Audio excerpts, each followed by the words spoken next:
懂了。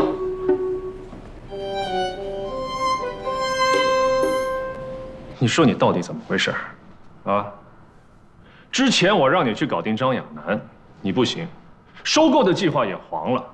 后来我让你去搞定那个女的，把王居安拉下水，你还是不行。现在好了，那个苏沫被王居安收买了，还成了安盛的员工，你到底能干什么事儿？什么事儿都干不了，哥，行了吧？主意是你出的，钱我给的，现在出了纰漏了，又让我背锅。那钱他收了吗？那钱反正在卡上呢，他也没动，那我就去把卡注销了呗。先别注销，万一他改变主意了怎么办？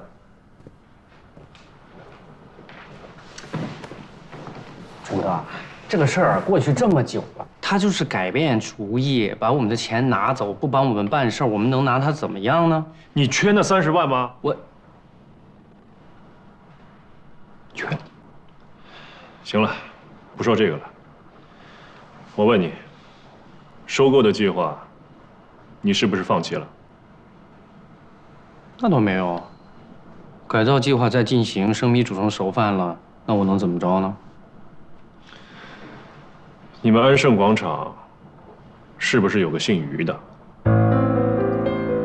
啊，老于，有啊，有这个人。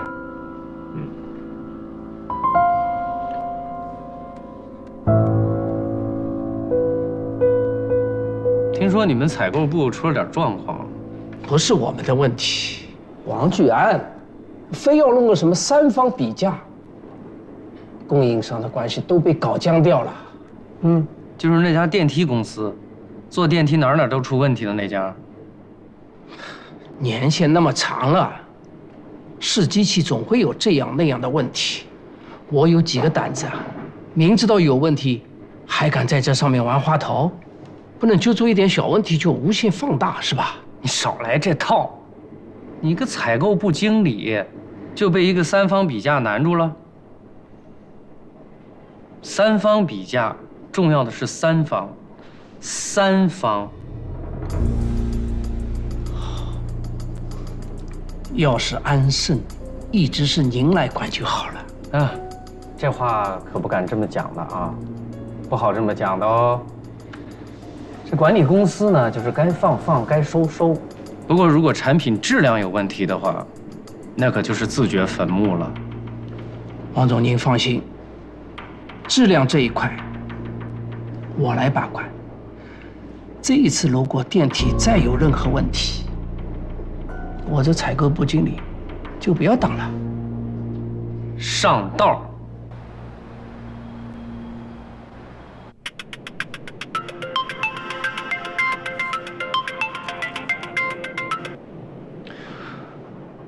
喂，流程都走完了吗？好。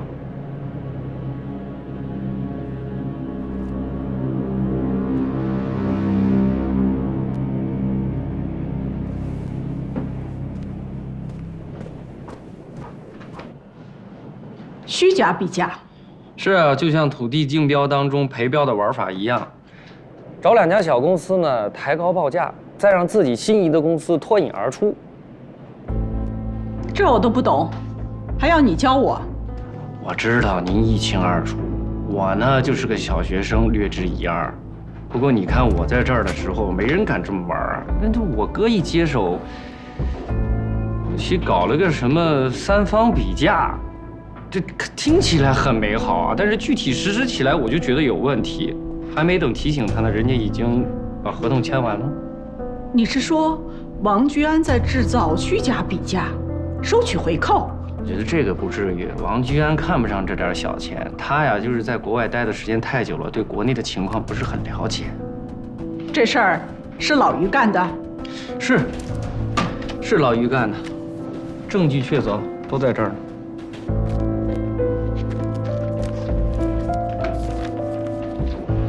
不过这根儿上的问题，那还是我哥啊。规矩是他制定的，安盛广场改造是个大工程，其实赔点钱没什么。到时候质量真出了问题，那是大问题啊。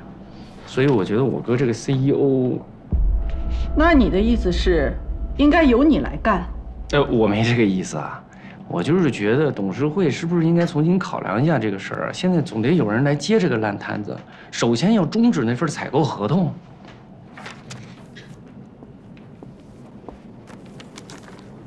是这份合同吗？哎，这合同怎么在你这儿？是王娟给我的。这怎么没盖章啊？不是说流程已经走完了吗？是我不让盖的，流程当然要走完，否则让老于有了戒心，还怎么拿到虚假比价的证据？哥，原来你也一直在怀疑老于。当然，这是我调查的情况。这是思维调查的情况。怎么，小王总也在查老于啊？是。看来我们兄弟俩真是想到一块儿去了。本来我还在担心，刚上任几天就拿老陈开刀，怕影响不好。既然你是这么想的，那我就放心了。董事长，采购部大换血，势在必行。思维，你看呢？我也是这个意思。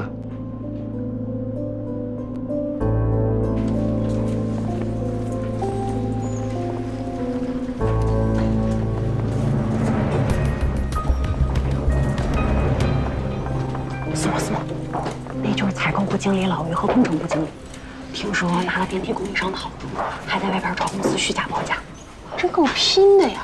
哎，不过你说这个大王总啊，也真是够狠的，才回来不到半个月，工程部、采购部2大部门主管一锅端。哎，这个男人啊，我喜欢。糟了，是心动的感觉呀。花痴。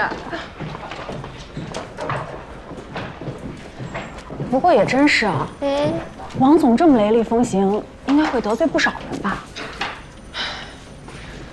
我们这些1个月赚1万多的，就不要去操人家那些1个月赚几万的心了。阿拉是什么？升斗小民，好吧？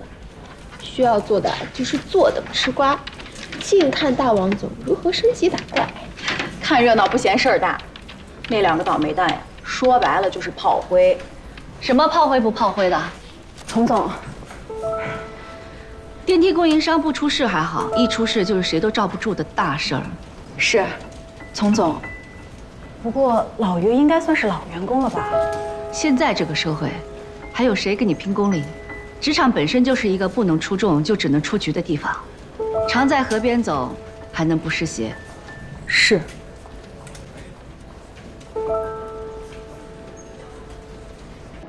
小王总啊，你这是出的什么馊主意啊？本来我只是少赚点，这下我连饭碗都砸了。你胡说八道什么呢？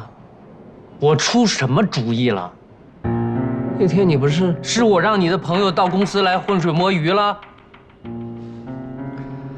你不会和你哥联合起来给我放倒钩吧？给你放倒钩，我还给你放头球呢。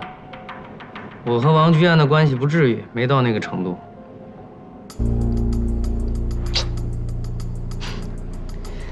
看你那个憋屈样，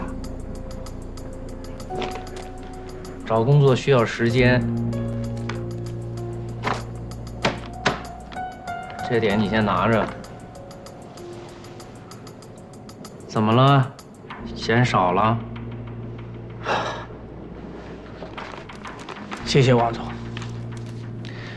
君子报仇，10年不晚。等我电话。好。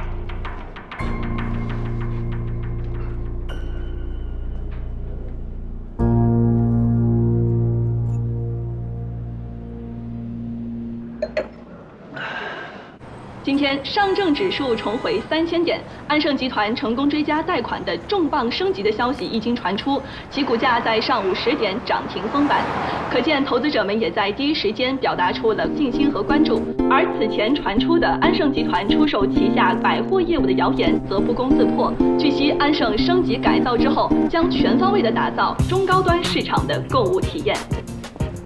我就知道，你不会让我失望的。还好我在银行的人脉还在，而且他们也都看好安盛的改造。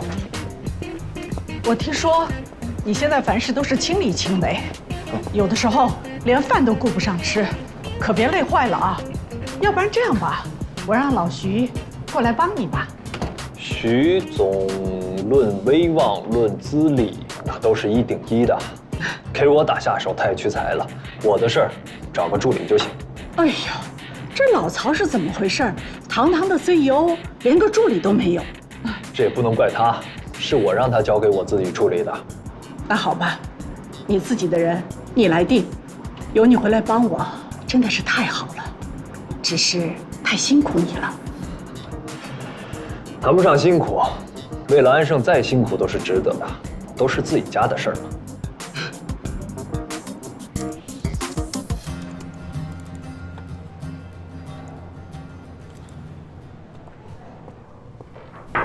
进来。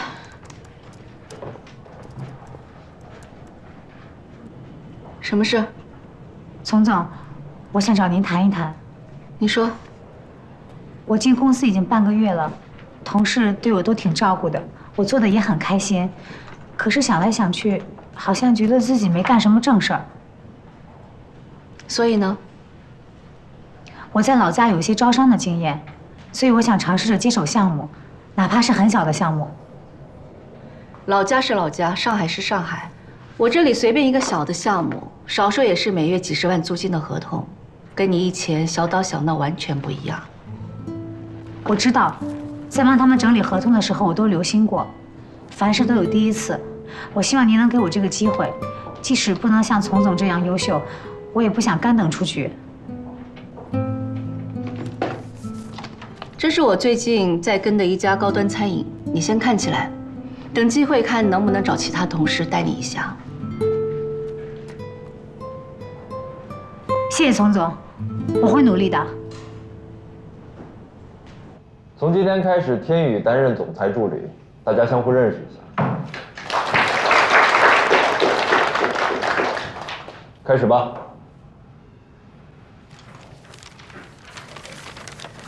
根据市场部最新的数据显示，安盛原有客流中单次客户所占比例比较高，这是一个非常危险的信号。所以我提议引进亲子业态，将早教等能够吸引稳定客流的项目及餐饮结合，周围搭配能够让妈妈们消磨时间的 SPA 馆，以及可以手工体验的精品咖啡馆。这样会不会拉低安盛的档次啊？赵经理认为教育产业档次很低吗？亲子经济已经成为大多数购物中心的掘金机。你要知道，安盛的定位已经很明确了，面对的是中高端人群啊，以及周围这些写字楼的商务人士。那为什么要引进亲子项目啊？当然，我不是不认同丛总所说的这个引流功能啊，但这就跟很多高档的餐厅会禁止12岁以下的小朋友进入一样，它会严重影响客户的体验。赵经理负责的电竞馆和滑雪场，难道不需要12岁以下的客人吗？有的时候就得有所取舍。这些呢，其实我在最早做规划的时候已经考虑过了。这一层所面对的客户不是中低端的客户。王总，市场部的可行性报告我已经发送了。已经定下来的事情，为什么要改来改去啊？合同1天没签，无所谓定和不定。丛总对于亲子业态这么执着，不知道的人还真以为你已经有孩子了。哎呀，道歉。同样的话，我不想说第2遍。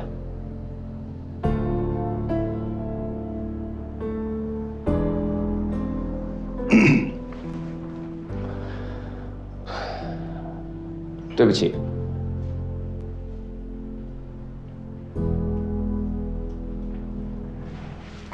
对了，王总 ，ZA 品牌入驻的合同已经搞定了。漂亮。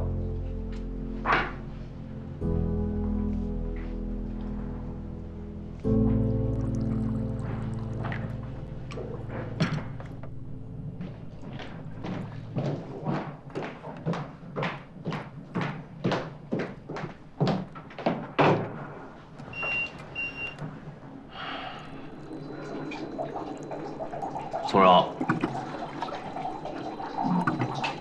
从姐，两个都不是你该叫的。从总，刚才的事情不好意思啊，我一时嘴快，你别往心里去。是嘴快还是嘴欠啊？仁者见仁，智者见智。我们的关系呢，反正这样了，我还是善意的提醒你一句，希望赵经理能够记住了。洗耳恭听。上周去相亲了吧？也不知道是在这儿还是在洗手间，一不留神就听到了那么一丢丢。赵经理这么玉树临风、英俊潇洒的样子，本来已经要把人家小姑娘送回家了，偏偏好死不死接到了家里人的电话，还让人家听到。看来妈宝男不是浪得虚名哦。早上一睁眼，西装衬衣都整理好放在边上。配什么颜色的领带也喜欢先问一下妈妈的意见，真的假的？哎，这是在公司。没错，你要记住这是公司。部门会议再有一次人身攻击，我绝对不会心慈手软。大家低头不见抬头见，干嘛要搞得那么难看？我已经解释过了，我不是有意的，你说话干嘛这么难听啊？哎，这么敏感啊？哎，要不要我当着大家面给你道个歉？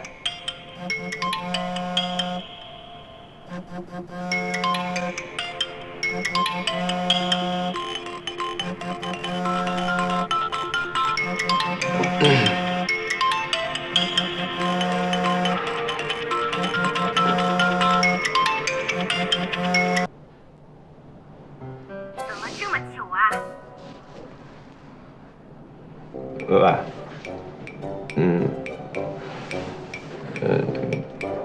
波点。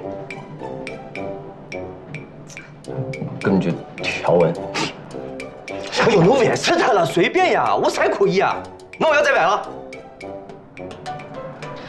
听妈妈的话，不要伤害她。喂。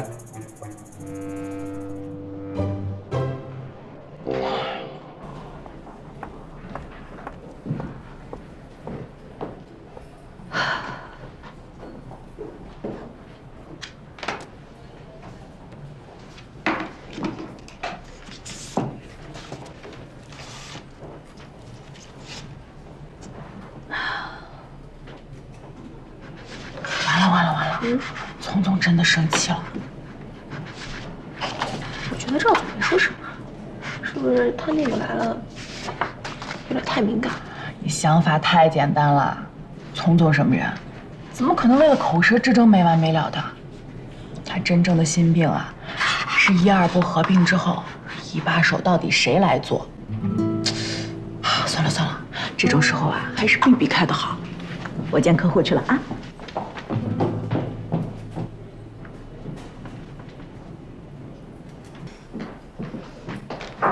丛总，哎，进来吧。刚才看你一直捂着胃，我记得在可乐的写字台上看到过这种药。你还挺细心的，谢谢。丛总，招商1、2部合并以后，你的位置会变吗？你坐吧。如果不变，就等于降级。我和赵祥庆会有一个胜任招商总监的贝子，他已经拿下了 ZA 旗舰店的合同，今天晚上就要开庆功宴了。这都还没跑到最后呢，输赢可说不定的。我给你的品牌目录看得怎么样了？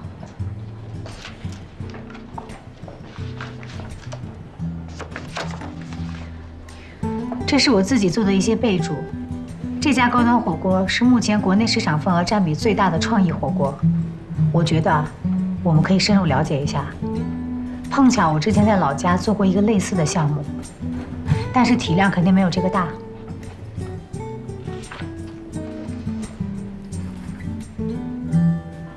肖磊，你把卢总的行程发给苏沫，给他派一辆商务。卢总是荣天下创意火锅的老板，你负责把他接来。谢谢丛总。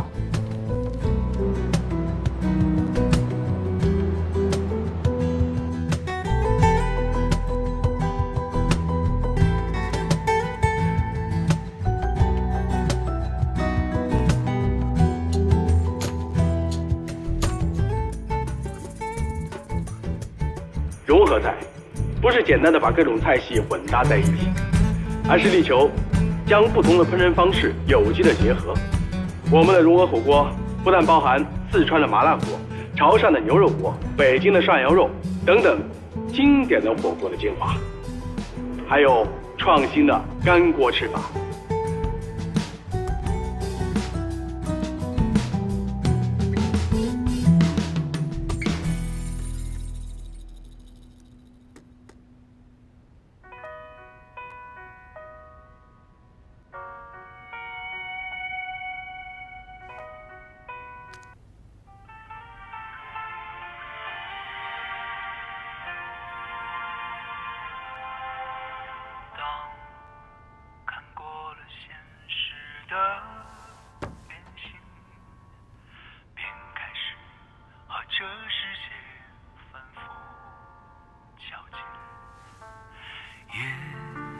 习惯性的冷面独行，不知谁最后能收容我的心，像蒙蔽风景的玻璃，远远看得清，却又靠不近。为何我们总是这样偏执且任性？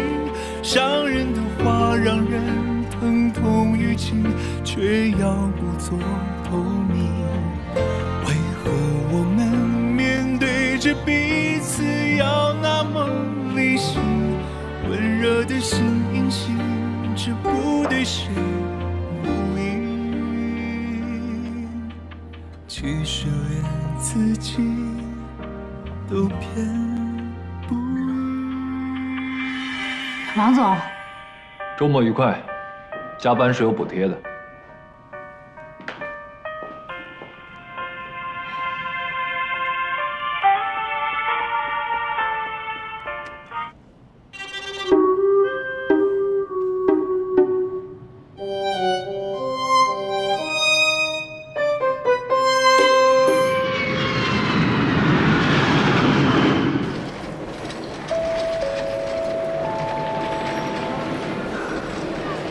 卢总，他们到了。卢总是吧？你好，我是丛总派来的招商部的助理苏沫，叫我想苏一贤。你好。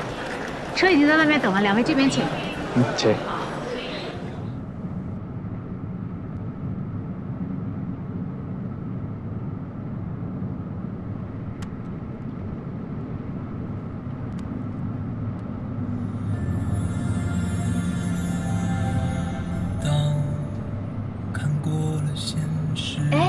这是我们卢总最喜欢的歌了，苏小姐你也喜欢？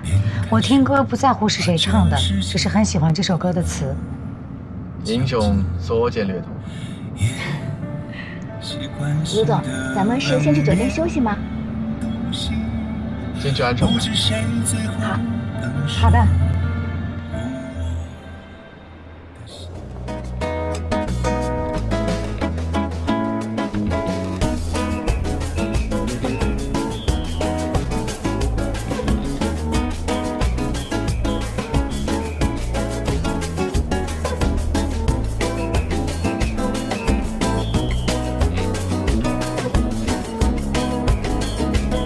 卢总这边请。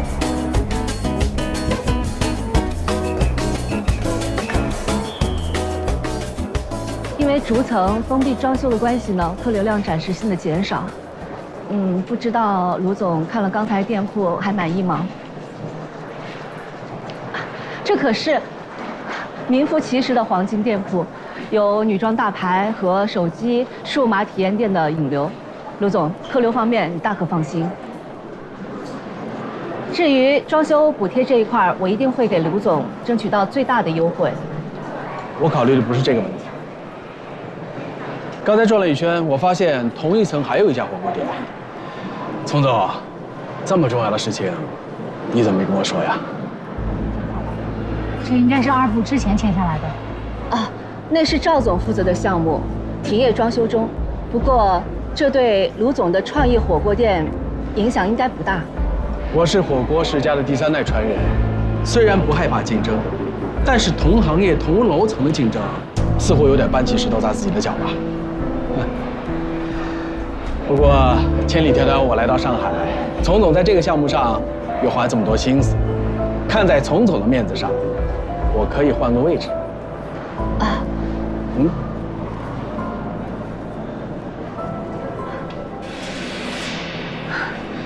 卢总，特别抱歉，那一家是王总亲自盯的项目，昨天已经签约了。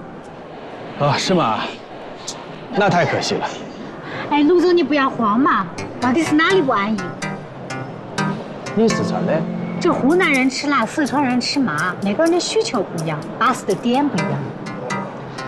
的确，卢总刚才提到的那家小火锅店，人均消费是在150左右，而卢总的创意料理是在店铺环境的装修里融入了中国古典元素，突出了意境之美。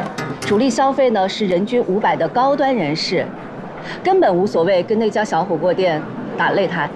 消费群体不同，那市场定位就不同。卢总的高端火锅又怎么会把一家小火锅店放在眼里呢？小陈，哎，在。去查查那家小火锅店。好的。卢总，这边请。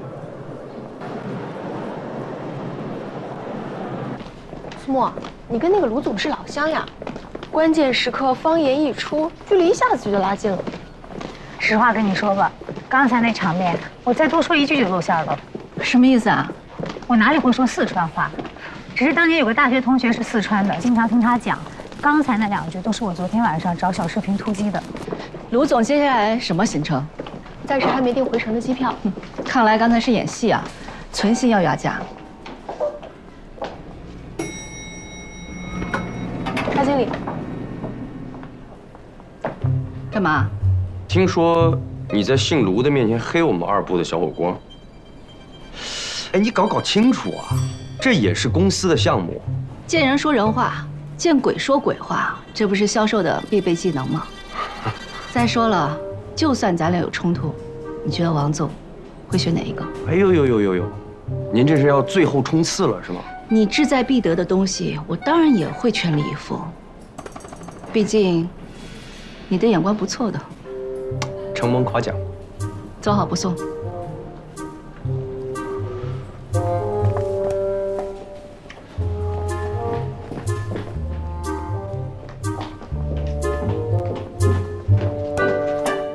酒会？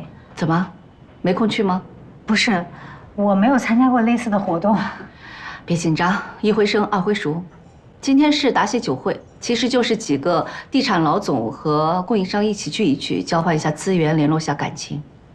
那个卢总口口声声说自己是火锅世家3代传人，其实他是草根出身，白手起家。功课你也做过，应该知道他在当地没少参加过这类的聚会。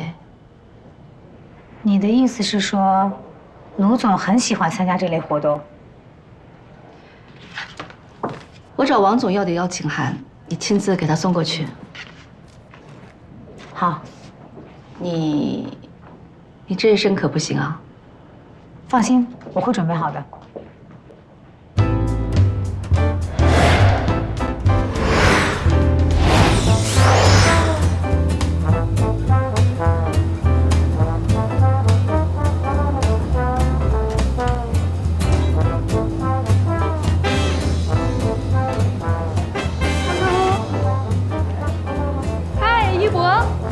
丽丽，好久不见！好久不见。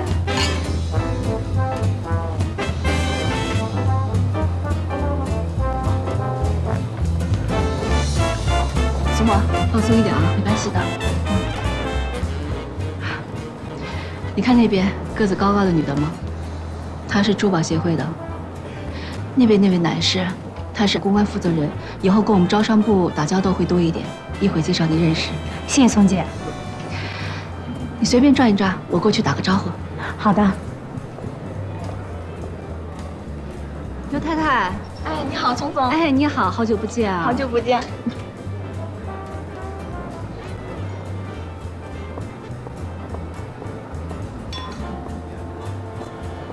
小陈，哎，苏姐，你也来啦？啊，哎，你这2天怎么样？休息得好吗？一点问题都没有，睡得特别香。安盛酒店太棒了，有什么需要的尽管和我说。怎么好意思麻烦你？这有什么不好意思的呀？荣天下如果要入驻安盛的话，咱们就是合作关系了。你呀，尽管开口。哎，这个特别好吃，你要不要来点？哎，卢总呢？哦，老板有点拉肚子，刚去卫生间了。怎么搞的？是不是吃不惯上海的东西？没什么大事儿，就是肠痉挛。其实这压力太大了。难道是你们开店遇到什么麻烦了？这个和开店的事无关，是老板的偶像要拍电影，老板想做广告植入，一方面能给我们打知名度，另一方面又能跟自己的偶像有点关系，可是没有门路，搞不定。你说他的偶像是那个？你别说出去啊，这事还没公开呢，外人都不知道。那你们怎么知道的？他们电影里有跟火锅相关的情节，还专门跑去四川找做了几10年火锅的老师傅请教，这才让老板听到了风声。你还别说，他们香港人拍电影还挺认真的。是香港的电影？对啊，是香港林氏集团投资的。那你们为什么要在上海找门路呢？香港林氏集团未来女婿就是上海的，叫尚什么来着？尚纯。啊，对，就是他。他是负责香港林氏跟内地企业的接洽，找他正合适啊。可是我们联络了好几天，他连面都不肯见。尚总来了。哎，我不跟你说了，我去告诉我老板去。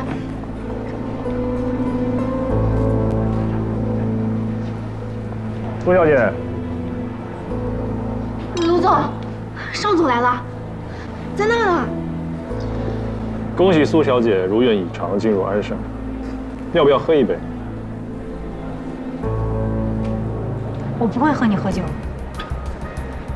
上次苏小姐不是喝得挺尽兴的吗？那晚的事儿，你脱不了干系。我不知道你在说什么。你可以装糊涂，但有一天我总会找到真相。那些想利用我达到卑鄙目的的人，迟早要还我公道。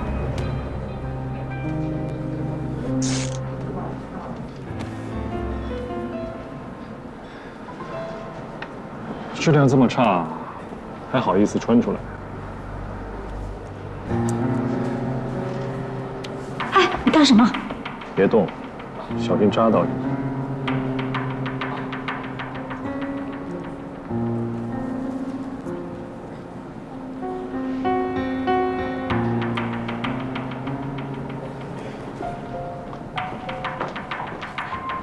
别动，越动裂口越大。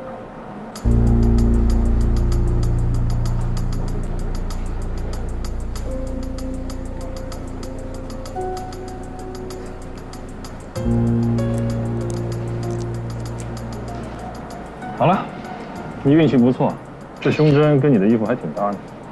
走了。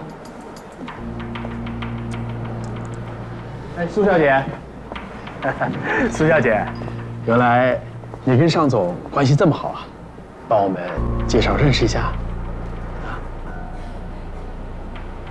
这位是荣天下的卢总，他有兴趣对临时投资的电影做植入，你们认识一下吧，我就不打扰了。谢了。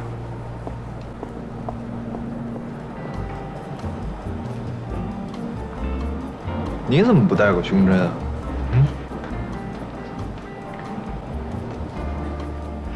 尚总，关于电影植入方面的事儿，你跟苏沫挺熟的？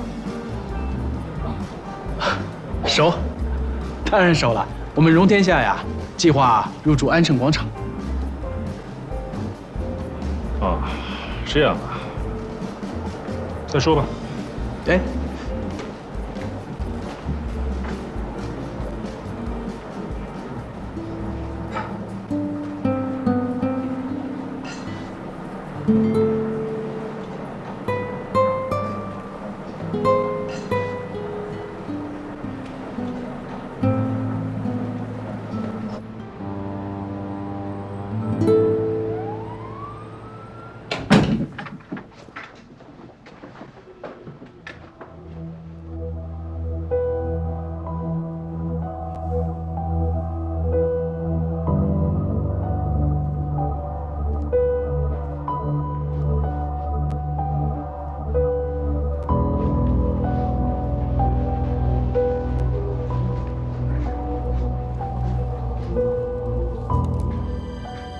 回来啦！吓我一跳。你怎么来了？不是跟你说了吗？先生要来婚房看看风水。是今天吗？本来不是，后来先生说今天是黄道吉日，所以就来喽。啊，看得怎么样？整体还不错，有些细节呢需要调整。你放心吧，我都安排好了。我早就跟你说过，这个房子绝对没有问题。只有自己人看过才安心。你这话说的，难道我就不是自己人了吗？你知道我说的不是那个意思。这么晚了，跟谁喝酒喝到现在啊？又是你的那个女秘书。你又胡思乱想了，只是一个酒会，早知道你来了，我就叫你一起去了。我很没兴趣，每天都见这些人，说着那些无聊的话，一点意义都没有。怎么没有意义？今天我还给你们那个电影谈成了一个赞助商呢。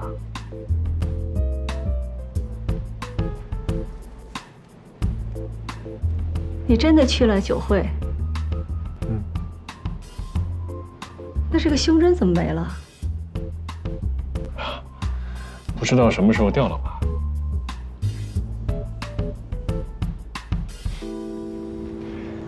怎么了？不相信我呀？要不要我证明给你看看？那你怎么证明？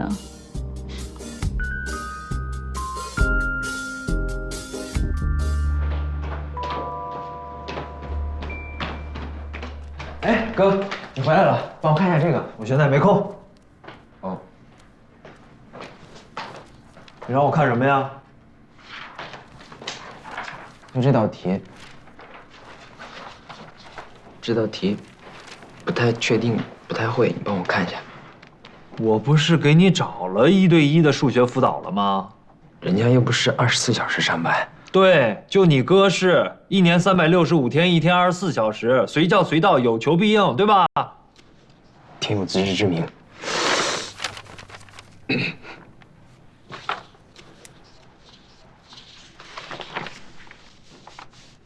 这道题你不会做？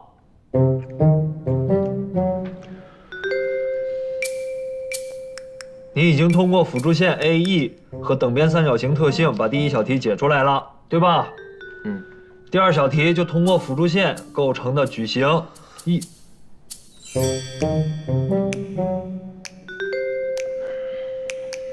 构成的矩形 EGFA 结合求得的垂直关系找投影，最后根据余弦定理求出线和面的余弦值。看，这不就出来了吗？厉害，这么多年了，你都记得。真正往心里去的东西，记住了就不会忘。有道理。我到现在还记得钟声第一次跟我讲话的情景，这辈子都不会忘。他当时好像也是给我讲数学题，那道题我到现在都知道该怎么解。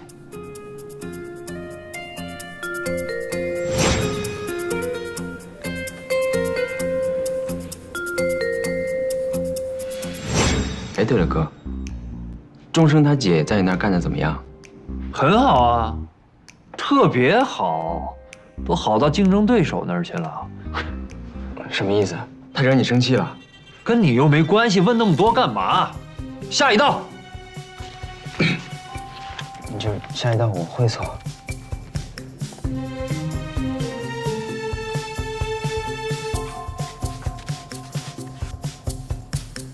特别好。丛总真是有心了，这个地方特别有品味。卢总喜欢就好。喜欢，我很喜欢。卢总在北京开的分店应该是主打京菜改良的火锅。嗯，是。我有个想法，不知道好不好啊？那既然京菜能融的话，那本帮菜和火锅也能融合在一起吧？哈哈，我们先不谈工作了。哎，我要敬苏小姐一杯。您太客气了，应该我敬您。一定是我敬你。电影的事儿啊，多谢谢你帮忙了。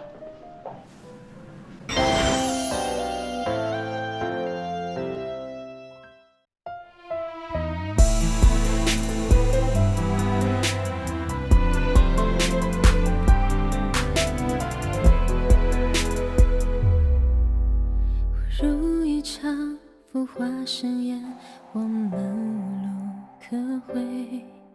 时间就像掌心的水，留不住它余味，不停在这城市里进退，寻找自己的座位。多少人也一样如梦如醉，尝过崩溃。